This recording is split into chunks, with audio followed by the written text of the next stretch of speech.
Hey everybody, how's it going? Tristan is behind the camera, come out to mess around on the mountain bikes today.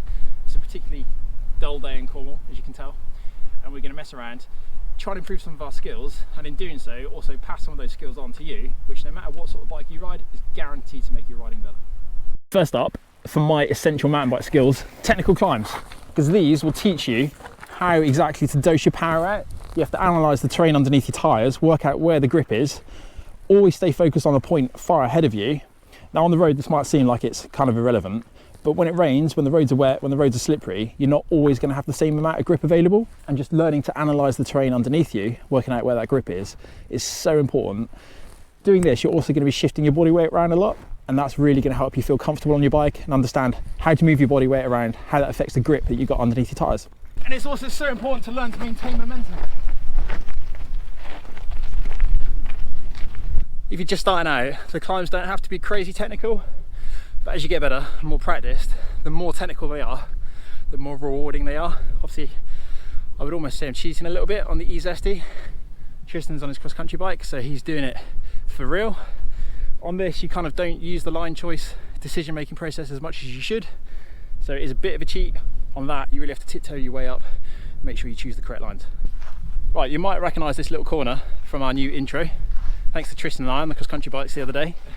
One of my main beliefs for riding off-road is that you have to get comfortable with the bike being loose underneath you, and that translates really well to the road where you start to run out of grip, maybe for no reason of your own. Maybe it's a bit of surprise gravel on the outside of a corner. You need to be comfortable and control with the bike sliding that little bit underneath you, and then understanding how you're going to react. It's quite hard to go looking for loose roads, so it's a lot easier when you're off-road, especially if you've got like a cross bike or something with slightly smaller tyres. It's easier to break traction and do it somewhere safe where it's quite sandy, like here. Actually, there aren't too many rocks, so it's good fun. The risks are fairly low, and you just practice pushing it and pushing it and pushing it, throwing the bike in a little bit, just feeling the bike break traction underneath you. It's a really good skill to learn, and it'll help you be much more controlled on the road, especially as we're heading in towards winter. Very true.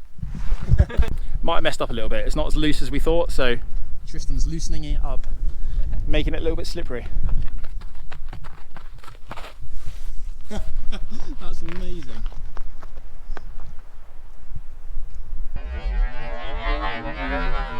My next top tip is my favourite game that I used to play. Scott Robinson, This Is Your Fault. It's follow my leader, or follow the leader, where you basically, with at least 2 riders or more, challenge each other to do stuff by following the other rider. So the lead rider, generally the better rider, will go around something like an obstacle course, for example. You could weave in and out of the concrete that's left over here, that sort of thing, and you just push it and push it and push it. And it's all about low speed skill, understanding how you move your body weight around on top of the bike to balance, just gain that sort of confidence and control over the bike. Believe it or not, it is really important to have these skills on the road as well, especially if you're doing bunch riding and things like that. It's also just really good fun. You don't need a mountain bike for it. You can do it on any sort of bike. It's just a bit of a blast. So, Tristan? That genuinely made me nervous, and I'm going to come off. The loser is the first person to put their foot down, basically. Don't expect Fabio Widmer, Danny McCaskill's kind of skills from us. It's all relative, isn't it? We're going to push ourselves. You can push yourselves. Right, who's following who?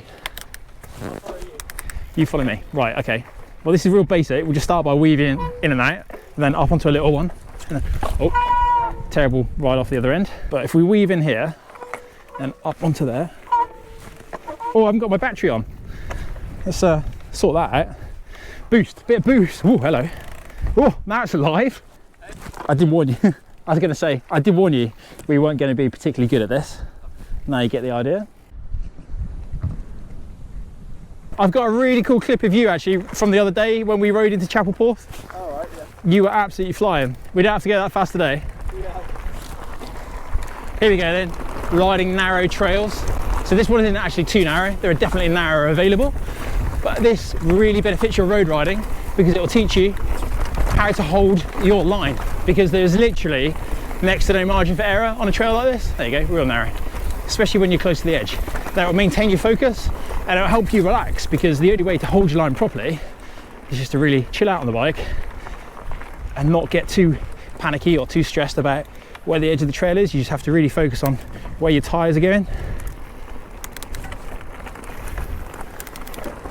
It's also really good if you've got vertigo.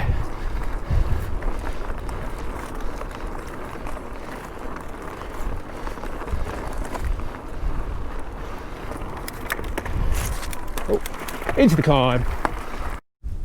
Tristan, thank you very much for your help. It's all right. I can barely see you there, with the sun behind you somewhere. Whilst you absolutely don't need a mountain bike or a cross bike or any other type of bike than what you've already got, spending 15 to 20 minutes 2 to 3 times a week will do so much for your confidence when out on the road, or in fact on any other sort of bike. Just getting comfortable in loads of different circumstances and scenarios. It's also just really good fun and time very well spent. All right, that's it. I'll see you all again soon.